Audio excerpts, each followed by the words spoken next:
Guys. So my next piece is called Can't Care. I hope you forgive me. And I need to say this. I need to get this out of me and into the open air while you're here. I know I'm your friendly therapist, that confidant you share your endless thoughts and feelings with. And I always seem happy to oblige. I grab a chair and listen. I'll advise and pose challenges, but now I have to tell you this, and I have to tell you this, and I ask that you understand this. I don't care. I don't. I never really have. I mean, I care to the extent in which you clearly care, but I'm tired of pretending that any of this shit matters to me. It doesn't. None of it does. I don't care what tiles you choose for your kitchen. I don't care about your employee perks or your weekend excursions. I like to sell you. I sort of feel bad about telling you this, but truthfully, I don't. I just don't care. I can't.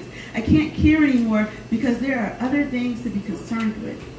Yes, times are hard and you want to cry because you didn't get that raise, but I can't make ends meet on my check. I have friends who are barely making minimum wage, and others are rubbing unemployment checks trying to get a glimmer of the American dream. I know that you are yearning for the comfort of your old neighborhood, but I have a friend living in a friend of a friend's barbershop. I have another one over there threatening to commit suicide, and while I don't care to hear him tell me about another attempt he plans on taking, I care about the fact that he feels so lost that he only sees eternal darkness as the only way out. I spend half of my time praying that he doesn't follow through on his threat again, and so I'm sorry, I have no more you time to spend. And while to some the acquisition of new wills matters, it doesn't to me. My mind is preoccupied with the woman I once worked with at a prison alternative. Has she finally gotten it together, gotten a job, a place of her own, found productive ways to address her painful story full of a lifetime of abuse, or has she headed back into the system on an account of missteps that she was destined to repeat? And while you ramble on about your social status, I just can't care. Mostly because every day I am haunted by the ghosts of my ancestors that are saddened by the images of modern day stereotypes that my brothers and sisters continually perpetuate when my kin was killed to prevent such a fate. Yes, we are owed. Payment is past due, and if I could, I'd go through those steps and demand retribution for the generations-long debts owed to my family, for all the crimes against humanity named and committed in the name of purity. But I can't.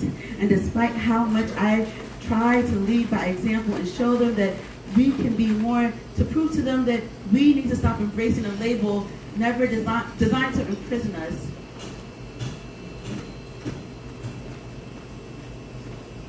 designed to imprison our souls and limit our destinies, that we need to stop naively embracing an identity that was never ours. I haven't. It saddens me, it frustrates me, it angers me to know that in that task, somehow I still fail, that we are failing. This eats at me.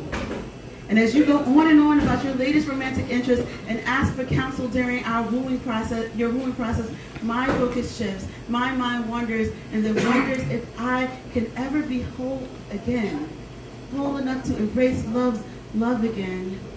I'm never certain that the aches that I've suffered shall heal, that I will ever again enjoy the pleasures of companionship, yet I still come back to the topic at hand, you, and focus just long enough to advise again. I'm sure all of this is new, but have you ever asked, ever cared about my load? No, yet I was still there.